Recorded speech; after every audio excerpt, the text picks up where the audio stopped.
One of the greatest takeaways that I've gathered from our time here today is that regardless of how nicely the University of Washington may dress itself in the language of decolonization, no matter how nicely it may be able to brand itself as this social justice oriented, diversity, equity, and inclusion oriented institution, it will always be an oppressive force so long as it continues to invest in the systems of oppression that enact and perpetuate the violence that students, graduate students, staff, faculty, and incarcerated workers experience.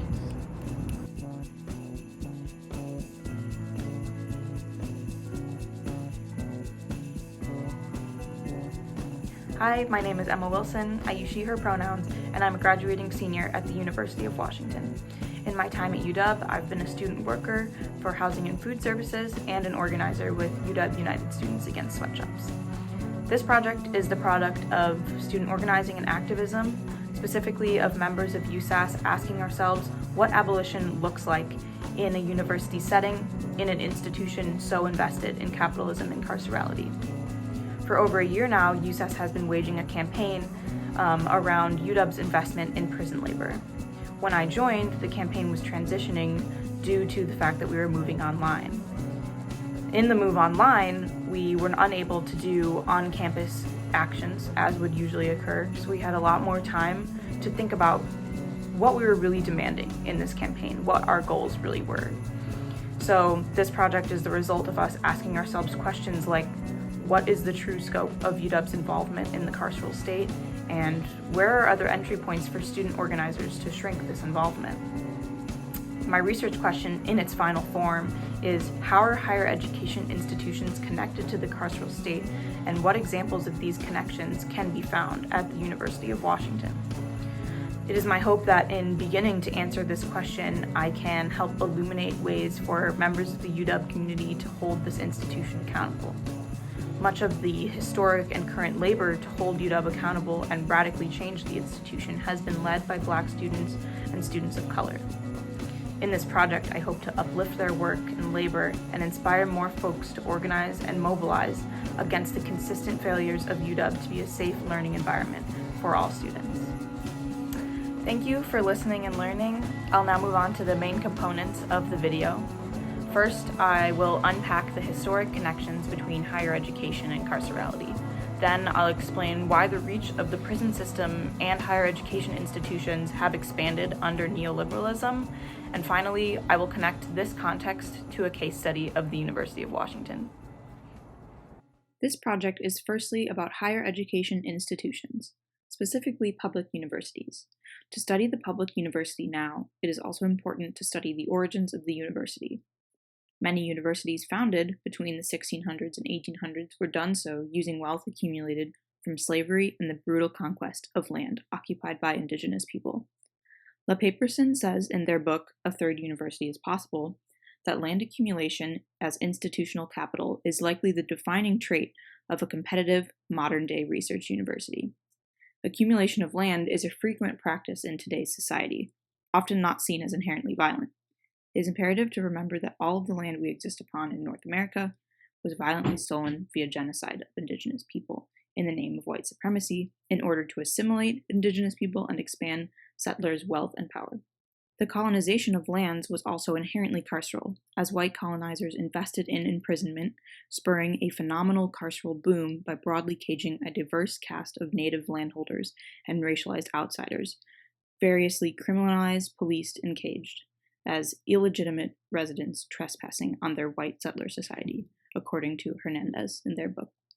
Incarceration was used as a tool of elimination at the beginning of the colonization of the Western United States. It is clear, then, that incarceration was never meant to end violence or perform a social good. Not only were many universities founded upon mass elimination and exploitation, they were, and are, the machines through which racial, white supremacist logics were studied and formulated. In his book Ebony and Ivy, Craig Stephen Wilder writes, "The American college trained the personnel and cultivated the ideas that accelerated and legitimated the dispossession of Native Americans and the enslavement of Africans. Colonization is violence just as slavery is violence. This violence is at the heart of most higher education institutions. The Morrill Act demonstrates this link very clearly as it gave land grants to Union states to expand westward in 1862 and deemed that military training would be at the forefront of universities funded through the selling of these grants. Not only did this act promote violent expansion westward, it also promoted the expansion of colonizing knowledge.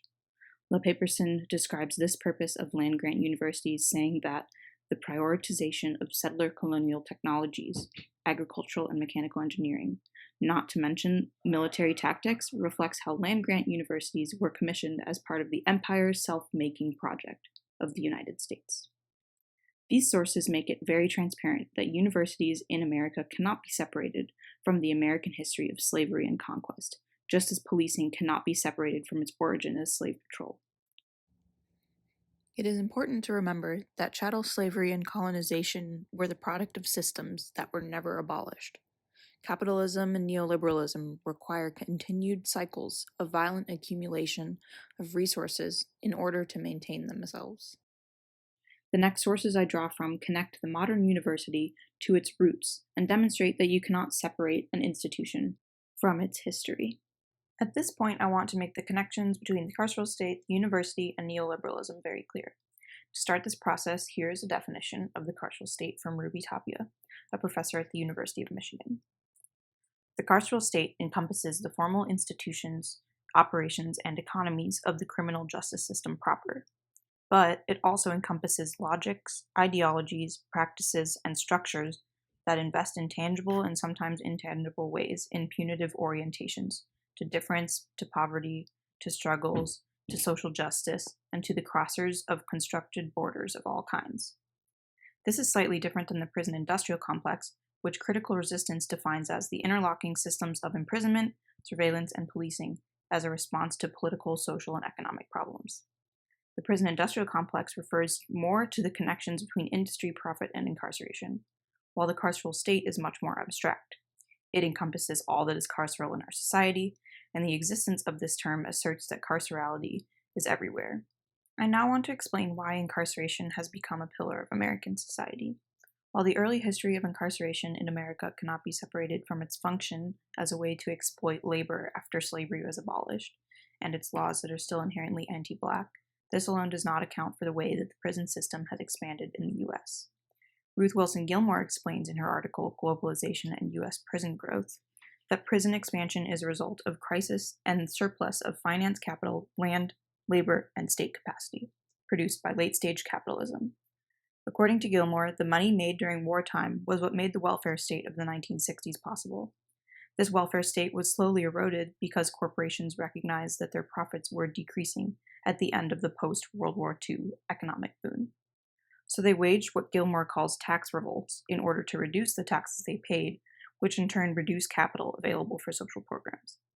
At the same time, cities were deindustrializing as imperialist corporations outsourced high-wage factory work to other countries with very low costs of labor, increasing unemployment and displacing workers.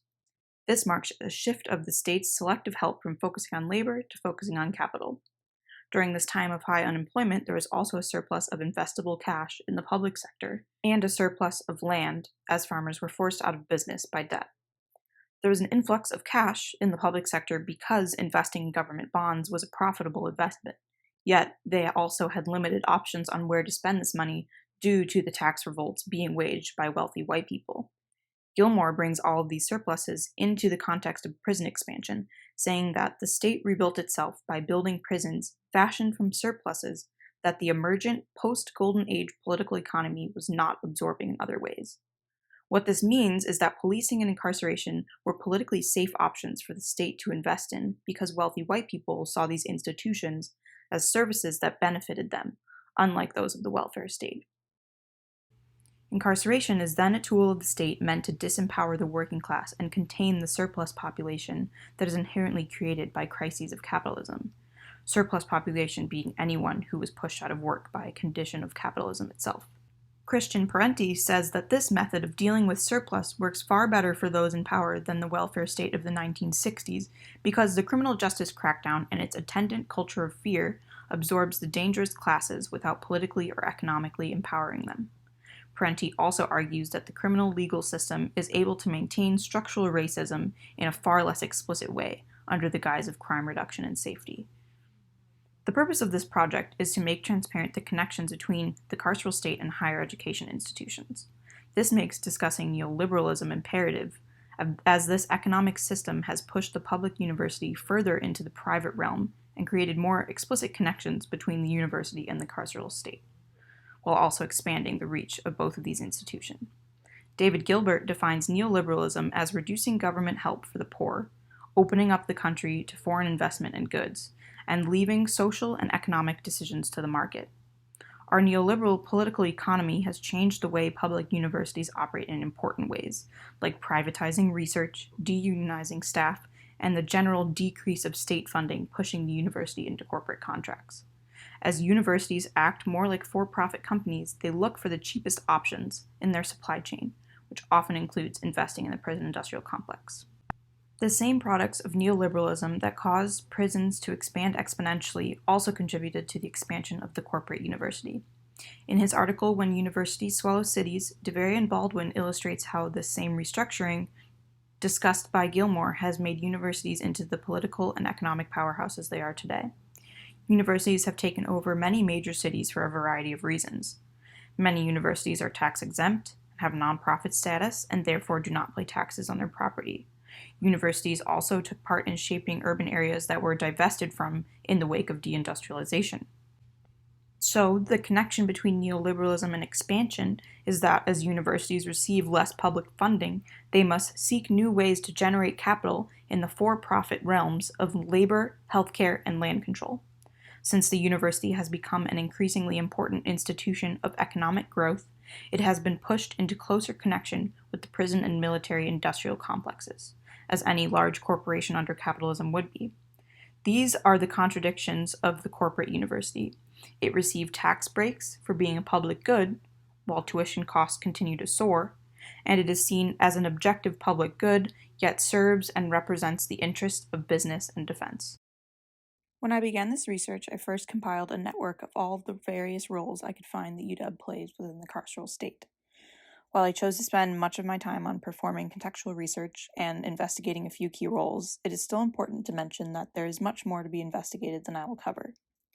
Limits to my capacity as a student stop me from covering this network in its entirety, but the point of including it is to make one thing very clear. The UW is tied to the carceral state in many explicit and implicit ways, many of which have not been fully researched or even discovered. I'll now introduce a few of the connections I have explored. One role UW plays within the carceral state is the operation of its police department. Throughout the 1960s, UW was home to various overlapping activist efforts.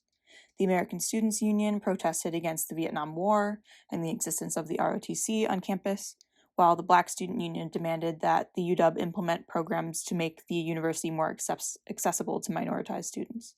Coincidentally, the UW PD became a full-fledged police department around this same time, ostensibly to protect the ROTC building and other property, according to Decriminalize UW. UW PD's budget comes directly from the Office of Student Life and costs us $8 million a year to operate. Decriminalize UW found that officers are paid more on average than a tenure-track professor in the College of Arts and Sciences. UW's lack of response to the demands from Black students in the summer of 2020 to defund the police department demonstrates its commitment to policing and incarceration.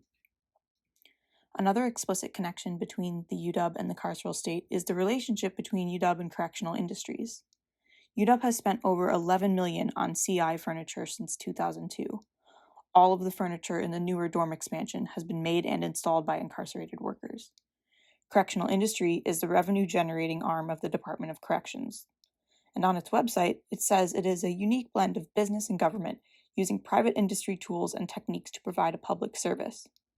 Its purpose is supposedly to provide activity to incarcerated people, as well as programs to them that aid in rehabilitation and reducing recidivism. However, those who work for CI will tell you that is not the case. Because our campaign surrounding UW's involvement with CI, USAS is in contact with many incarcerated workers in Washington state. Employees of CI can only make up to $1.70 for every hour they work and almost always make less, while CI marks things up like furniture by 20% to make a significant profit. This profit is ensured for CI because of the fact that state agencies are incentivized by law to purchase from them. CI represents all that is corrupt about incarceration. It is a profit-driven organization operating under the guise of rehabilitating incarcerated people, when in actuality it has been cutting wages and services for years and has a vested interest in the continued expansion of the carceral state. One final role I'll discuss surrounds UW's investment company, UINCO, and its governing body, the Board of Regents. UINCO manages UW's investment portfolio and is only accountable to the Board of Regents, which is made up of 9 executives elected by the governor. One of the many questionable investments within UW's private report included $141 million to BlackRock funds as of 2020. BlackRock is a hedge fund that is heavily invested in CoreCivic and Geo Group, which are the 2 largest private prison corporations in the U.S. Geo Group currently operates the Northwest Detention Center in Tacoma, which incarcerates immigrants on behalf of Immigrations and Customs Enforcement. Brian White, a member of the UINCO board, was still the managing director of BlackRock for the first year of his appointment to UINCO. The corporate control over investments at UW is a key indicator of a neoliberal institution that is not accountable to its constituents. These have been just a few examples of roles UW plays within the carceral state. As I finish my project, I plan to add on to my research and explore how UW trains carceral careers and what barriers to entry formerly incarcerated folks face on campus. All of the research described in this video will be portrayed in a story map that I will share widely in hopes that it can be of some use to other student organizers who are also looking to disentangle the university from the carceral state. We are all invested in carceral systems. Therefore, we have a collective responsibility to organize against them and learn how to dismantle the larger systems that create the need for incarceration and policing in the first place.